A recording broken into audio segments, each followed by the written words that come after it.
Difficult question नहीं है, इतना टाइम क्यों लग रहा है? Rotating wheel changes angular speed from 1800 rpm to 3000 rpm. So देखो angular velocity, initial angular velocity is equal to 1800 rpm. तो 1800 rpm को पहले कन्वर्ट कर लो, तो ये हमें पता है 2 पाई बाय 60 से डिवाइड करते हैं rpm को रेडियन पर सेकंड में कन्वर्ट करने के लिए। rpm को रेडियंस पर सेकंड में कन्वर्ट करने के लिए 2 पाई बाय 60 से करते हैं, क्योंकि देखो रोटेशन, एक रोटेशन में 2 पाई एंगल होता है पर मिनट, मिनट को सेकंड में कन्वर्ट करेंगे तो 60 से मल्टीप्लाई डिवाइड करेंगे सर। सो 60 3 जा 180, 30 इंटू 2 पाई, ये क्या हो गया 60 पाई रेडियंस पर सेकेंड हो गया। ओमेगा 2 एंगुलर वेलोसिटी जो है 3000 आरपीएम है, so which is 3000 into 2 pi upon 60, 60 50 times हो गया, 50 इंटू 2 100 पाई हो गया, 100 पाई रेडियंस पर सेकेंड हो गया omega 2। Now what is the angular acceleration assuming to be uniform? Angular acceleration alpha is equal to omega 2 minus omega 1 upon time t. omega 2 हमारा क्या है 100 पाई है, omega 1 क्या है 60 पाई है, ठीक है। 100 pi minus 60 pi by time t, time कितना है हमारा 20 second, so this is 40 pi by 20, so which is equal to 2 pi radians per second square. तो इतना डिफिकल्ट था ही नहीं, तुम लोग बहुत टाइम लगा रहे हो।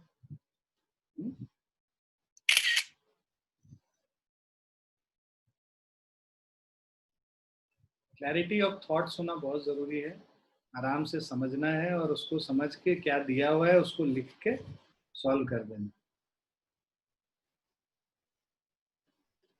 लिख लिया? Yes sir.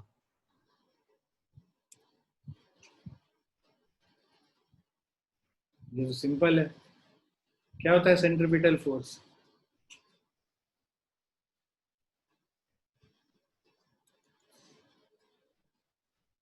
भाई centripetal force mv square by r होता है, नहीं? Yes sir. हाँ सर।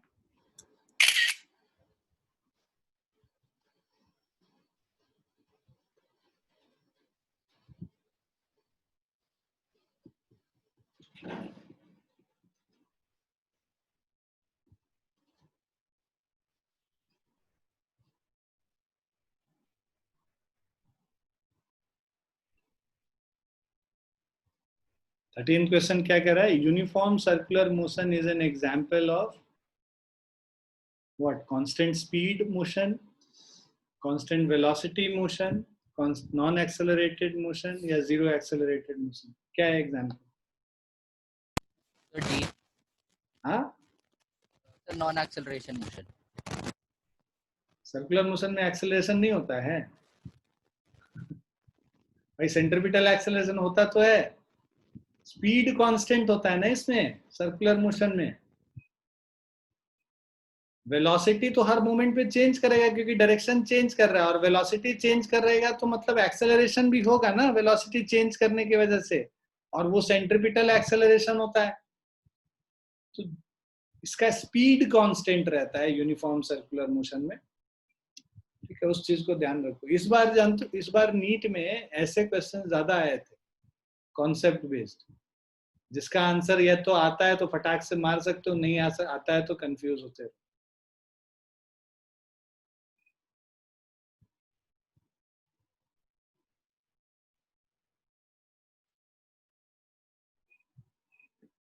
आगे समझ?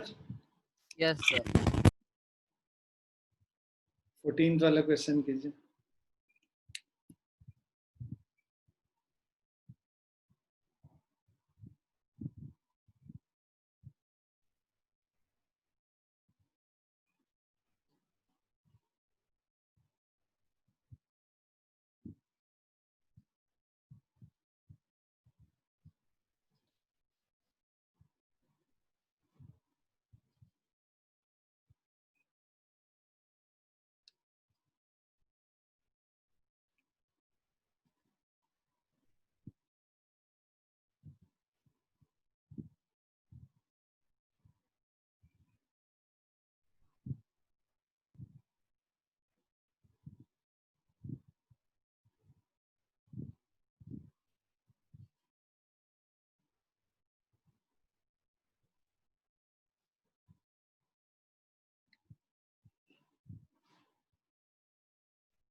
Sir 1 kg. हाँ 1 kg हो.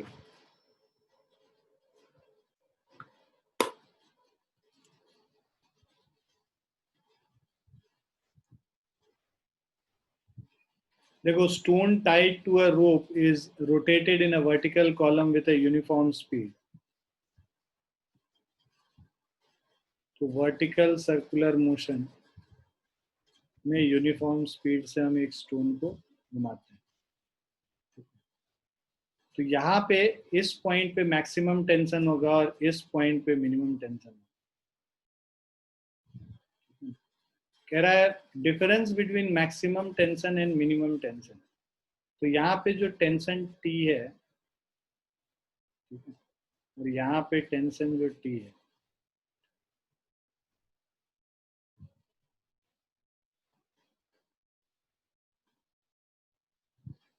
सो T मैक्सिमम और यहाँ पे T मिनिमम. अब देखो T minimum plus mv square by r is equal to mg होता है. यहाँ पे जो v2 स्क्वायर है मान लीजिए, T मैक्सिमम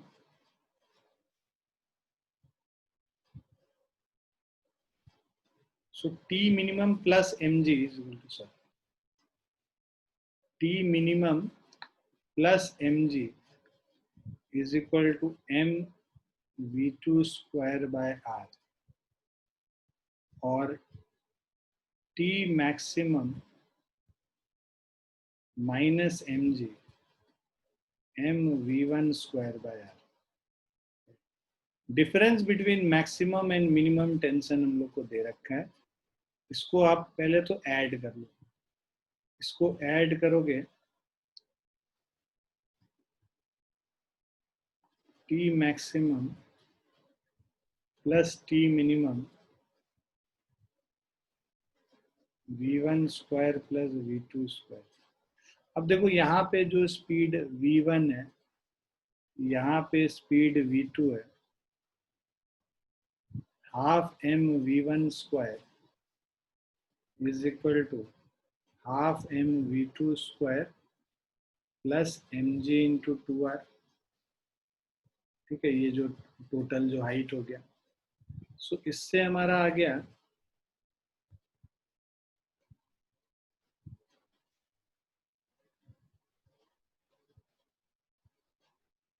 v2 स्क्वायर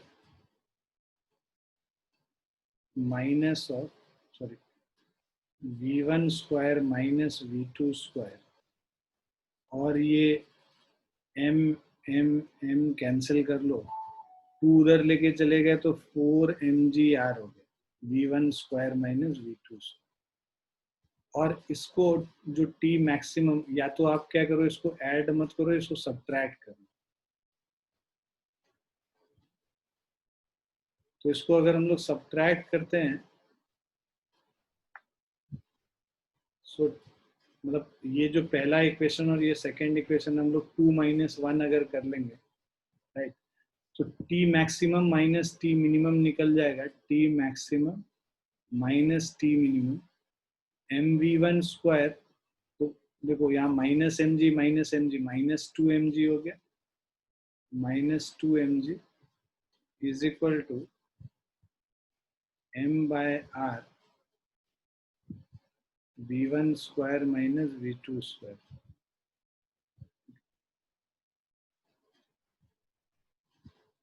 अब इसको और इसको अगर हम लोग इक्वेट कर लेंगे, v1 square minus v2 square 4mgr डाल देते हैं. 2t maximum minus t minimum हम लोग को वैल्यू दे रखा है 20 newton, minus 2mg is equal to m by r. v1 square minus v2 square is 4mgr. r cancel हो गया, so 20 is equal to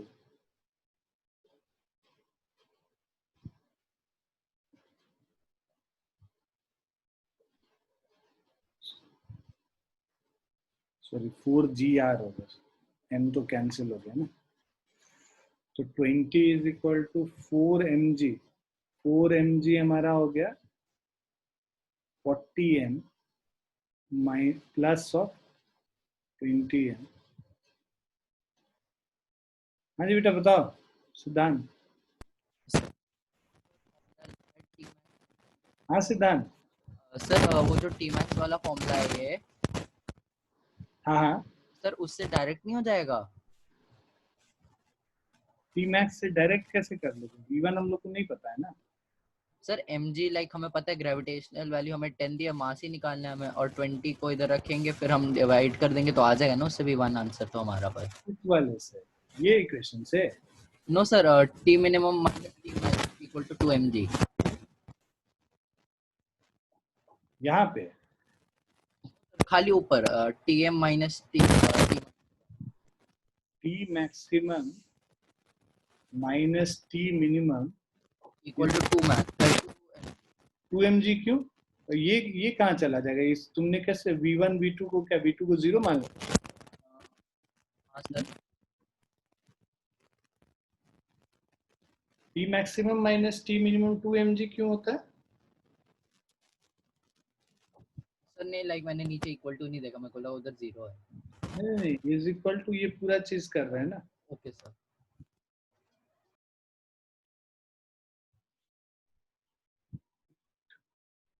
T minimum plus mg is equal to mv2 square by r। T maximum और minus mg is equal to mv square by r। T maximum minus T minimum कर रहे हैं। Sir वैसे पर वो zero नहीं हो जाएगा क्योंकि यूनिफॉर्म स्पीड से घूम रहा है ना। वर्टिकल सर्कल, अच्छा अच्छा, विथ यूनिफॉर्म स्पीड। अच्छा सॉरी, हम नहीं पढ़े थे उसको यूनिफॉर्म स्पीड, वही हम लोग को नहीं आ रहा था ना, इसीलिए हम लोग को कुछ अलग आ रहा है। मैं यहाँ पे फिर से लिख रहा हूँ, ठीक है। सो यूनिफॉर्म स्पीड है तो मतलब ये mv स्क्वायर बाय आर, ये भी mv स्क्वायर बाय आर हो गया, right. So T maximum minus T minimum is equal to minus m g 2 mg, ठीक है। तो इतना करने की जरूरत ही नहीं है, बहुत ज्यादा हम लोग करने।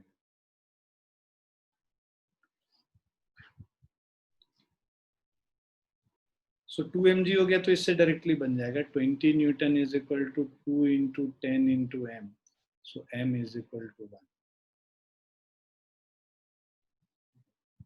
ये अगर वेलोसिटीज अलग अलग देता ना तब फिर ऐसे सॉल्व करते, V1 V2 अलग अलग लेके, अगर यूनिफॉर्म स्पीड नहीं दिया हुआ तो, ठीक है। Okay sir.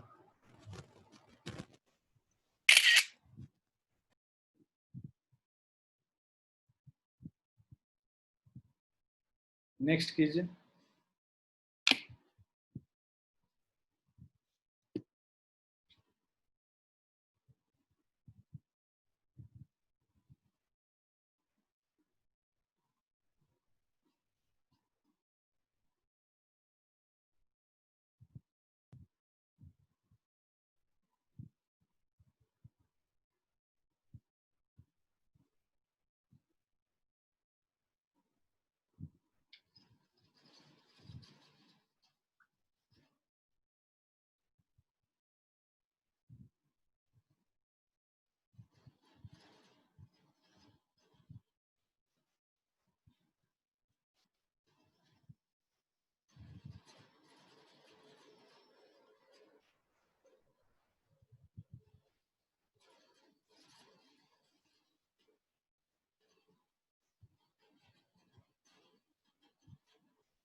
सर ऑप्शन है 3 पाई। नहीं बेटा, ऑप्शन ये तो नहीं है। कह रहा particle moving in uniform circle makes 18 revolutions in 1 minute if the radius of the circle is in the speed of the particle. तो v is equal to omega r करके सॉल्व कर लेना था। कैलकुलेशन में कुछ गड़बड़ किया क्या? Particle moving in uniform velocity makes 18 revolutions in 1 minute. Means omega is equal to 18 revolutions per minute.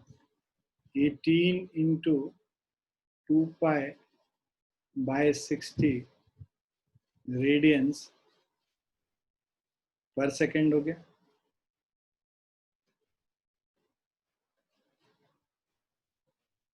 Six pi by 10 radians per second हो गया। ठीक है, अब इसके बाद if the radius of the circle is 10 centimetre, r is equal to 0.1 metre, velocity v is equal to omega r, 6 pi by 10 into 1 by 10 radians, sorry, meter per second. So this is 6 pi into 10 to the power minus 2. 3 pi कैसे कर लिया तुमने? सिद्धांत? Yes sir.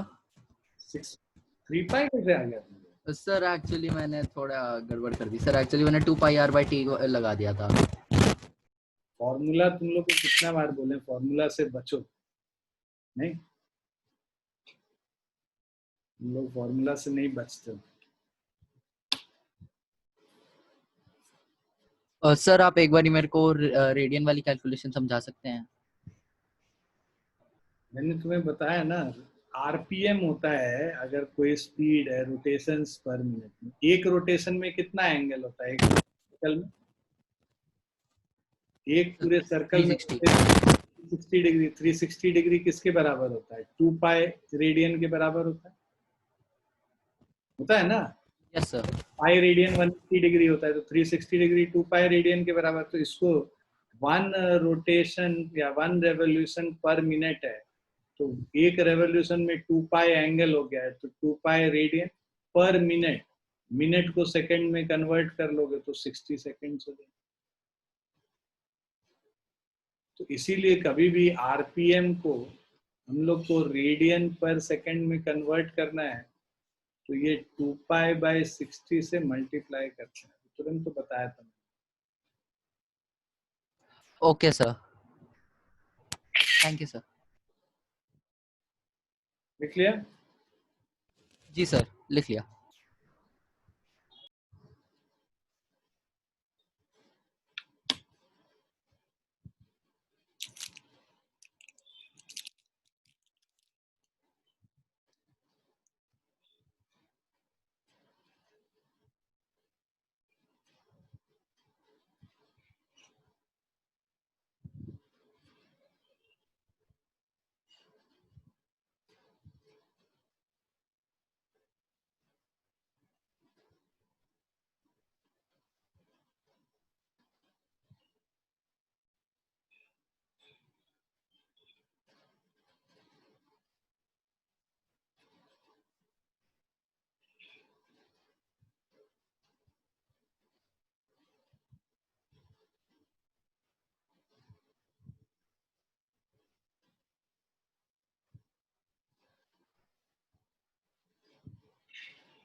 Sir ये तो 30 है।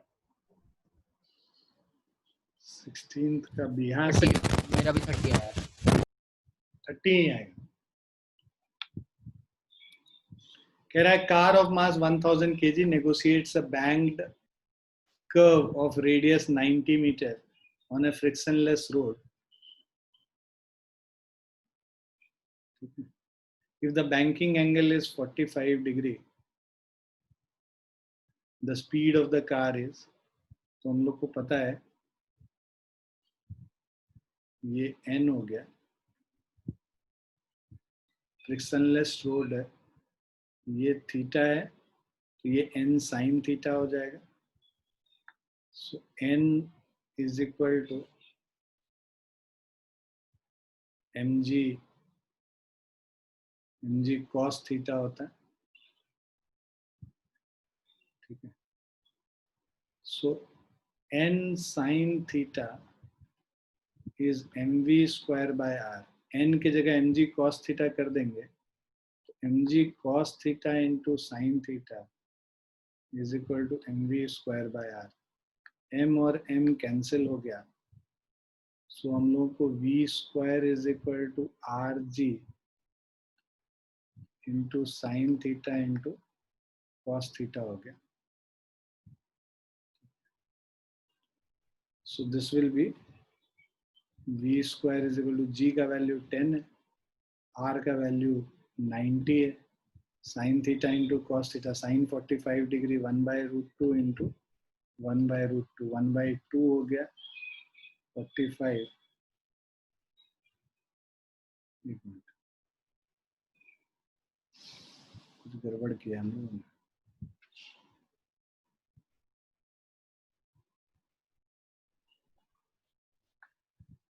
So car of mass 1090 meter on frictionless road.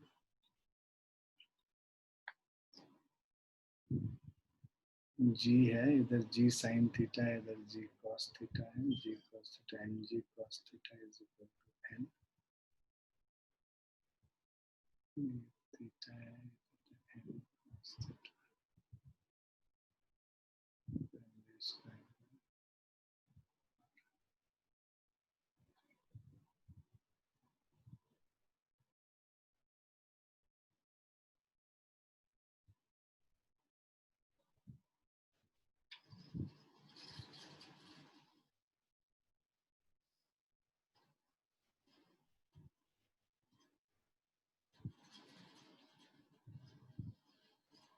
E square by rg formula होता है, क्या गड़बड़ कर रहा है, एक सेकेंड है.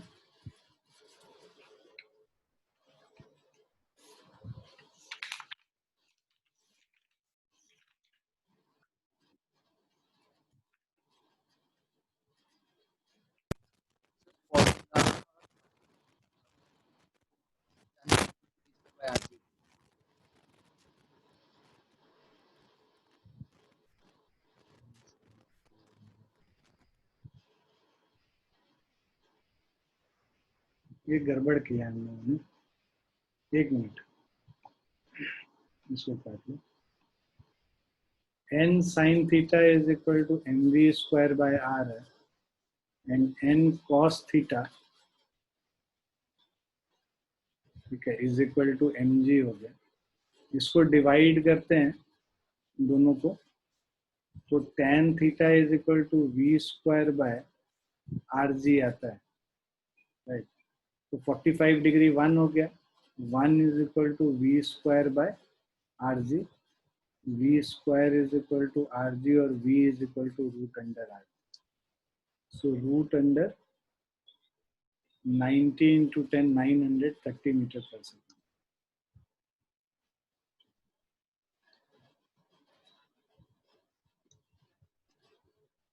ये इस तरीके से करना. वैसे तो फॉर्मूला ही होता है इसका. हाँ बोलो. सर मास ऑफ कार का कुछ लाइक, हाँ जी, सर इस क्वेश्चन में फिर मास ऑफ कार का कुछ फायदा नहीं यूज नहीं है यहाँ पे, कैंसिल हो गया ना दोनों तरफ. सर, और जी फिर ग्रेविटेशनल वैल्यू है ना. हाँ जी, acceleration due to. Okay sir. n sine theta तुम्हारा, ये जो है n का दो कंपोनेंट हुआ, ये मान लो थीटा है तो ये भी थीटा है, ये 90 माइनस थीटा है और ये थीटा है. तो n का दो कंपोनेंट हो गया, ये हो गया n cos थीटा और ये हो गया n साइन थीटा. तो अब पहला इक्वेशन जो है n साइन थीटा, ये सेंट्रीपिटल फोर्स प्रोवाइड करेगा, mv स्क्वायर बाय r के बराबर होगा, और ये जो n cos थीटा है ये mg के बराबर होगा. इन दोनों को डिवाइड कर दो, मतलब 2 डिवाइडेड बाय 1 अगर हम लोग करते हैं तो यहाँ पे tan theta, sorry 1 divided by 2 करते हैं तो ये हमारा tan theta is v square by are G. So ये जो V square by are G है, टेन थीटा मतलब थीटा 45 डिग्री पुट करोगे तो 1 is equal to V square by R, तो उससे हमारा सॉल्व हो गया। Okay sir.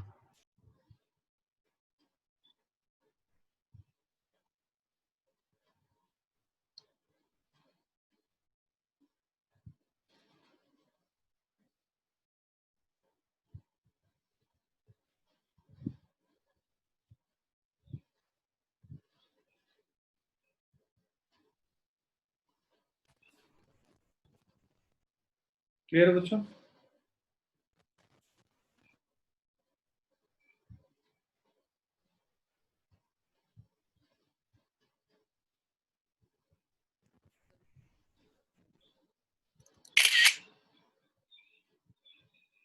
नेक्स्ट कीजिए।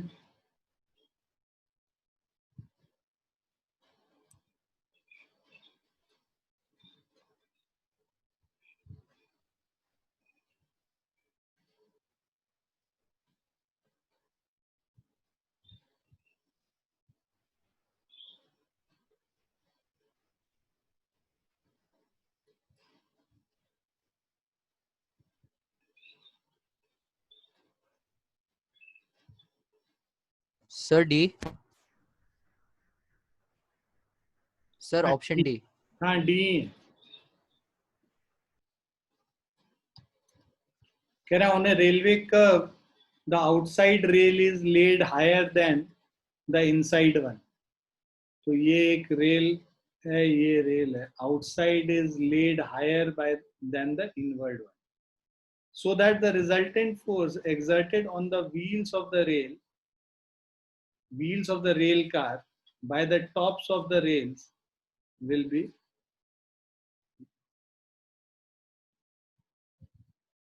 so exerted so that the resultant force which is exerted, तो resultant force देखो क्या है, horizontal inward component होगा एक resultant force का, तो वही जो n है इसका एक horizontal inward component होगा, ठीक है।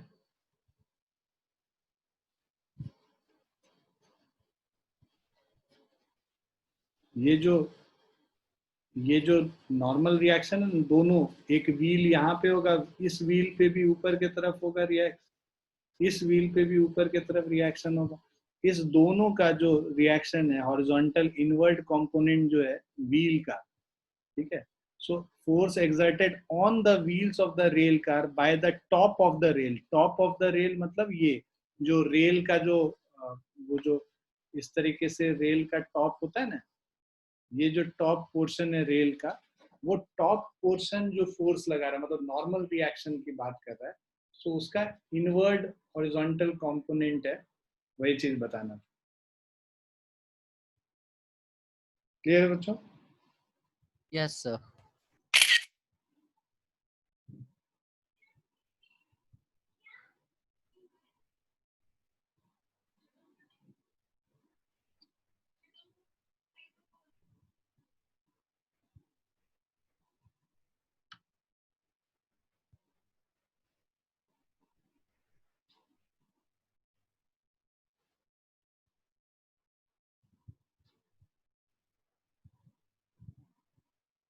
ये तभी हम बता ही रहे थे, जो हम सॉल्व किए थे पहला जो इक्वेशन लिखे थे वर्टिकल सर्कल वाला नीचे, वही इक्वेशन को लिख के सॉल्व करते हैं।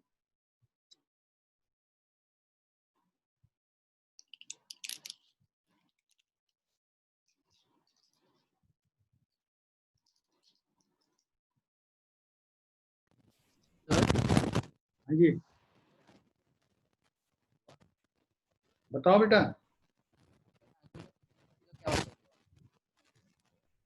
आवाज नहीं आ रही सिद्धांत। एंगुलर फ्रीक्वेंसी का क्या मतलब हुआ? किसका? Angular frequency. एंगुलर फ्रीक्वेंसी वही एंगुलर वेलोसिटी हो गया यहाँ पे 4 रेडियंस पर सेकंड। ओके। एंगुलर फ्रीक्वेंसी का मतलब ये हुआ कि फ्रीक्वेंसी क्या होता है, पर सेकंड कितने बारी क्रॉस कर रहा है एक पॉइंट से, एंगुलर फ्रीक्वेंसी मतलब पर सेकंड कितने चक्कर मार रहा है।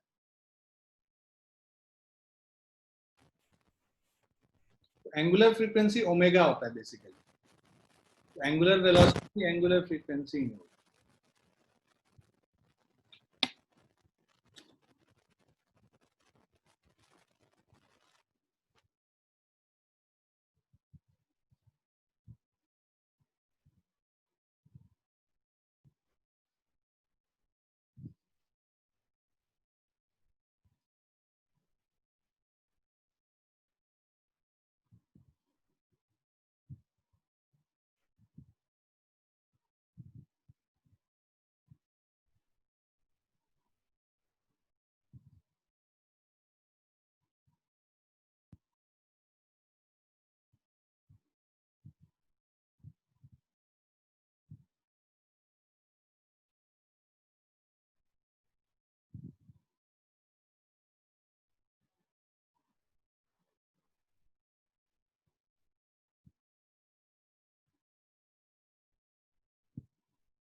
Sir 13 newton. Hmm? Sir 13 newton. हाँ ठीक है बेटा। तो क्वेश्चन है, one end of a string of length 1 metre is tied to a body of mass 0.5 kg.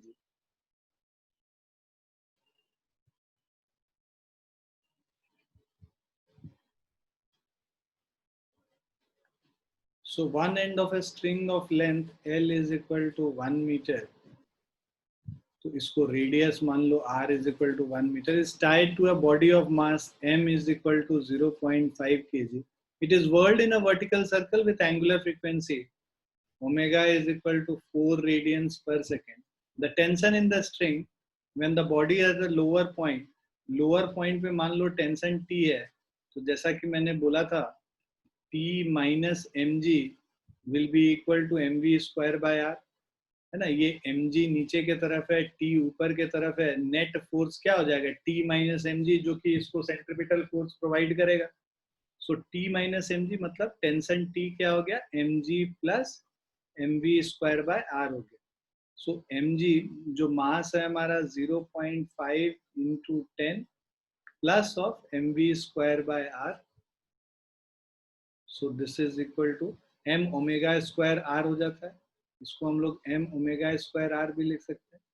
0.5 into 4 into 4 और रेडियस 1 हो गया. So this is 5 plus 16 into 0.5, 8, 5 plus 8, 13 Newton. Clear है? Yes sir.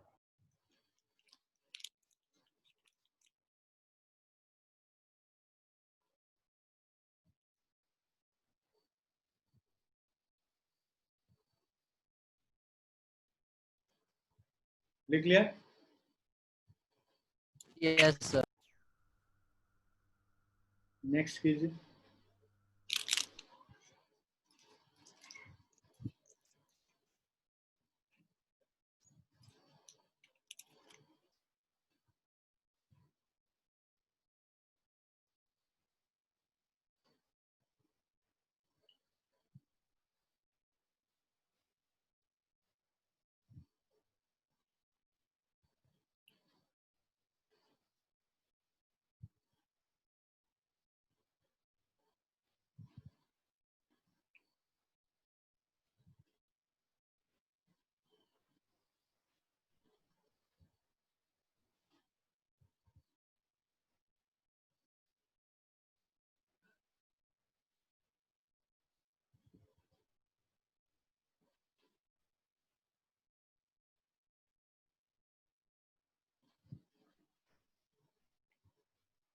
Fitted with water नहीं होना चाहिए, filled with water होना चाहिए.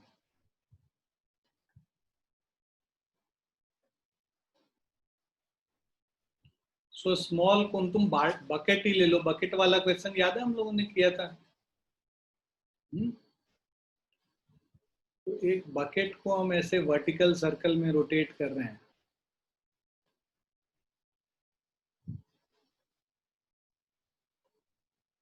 तो हम लोग को कह रहा है कि और रेडियस क्या है इसका 4 मीटर है. So a small cone filled with water is revolved in a vertical circle of radius 4 meter and does not fall down. मतलब water इसमें से does not fall down. What must be the maximum period of revolution?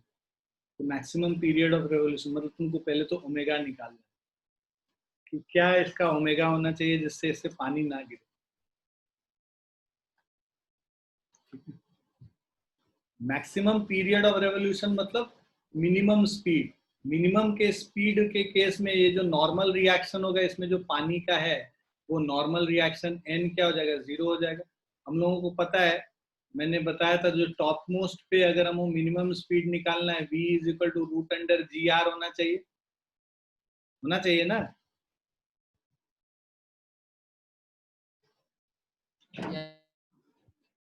तो v is equal to root under g r कर लोगे तो इससे हम लोग का निकल जाएगा रूट अंडर g का वैल्यू मतलब 10 इंटू 4. ठीक है, या तुम 9.8 इंटू 4 ही लो. v is equal to root under 9.8 into 4 और तुम्हें जो time period of revolution is 2 pi r circumference by velocity v, ठीक है, डिस्टेंस बाय स्पीड टाइम होता है 2 pi r by v, तो 2 into 3.14 into 4 divided by v, this is root under 9.8 into 4. इसको calculate अगर करेंगे हम लोग 2 into 3.14 into 4 divided by square root of 9.8.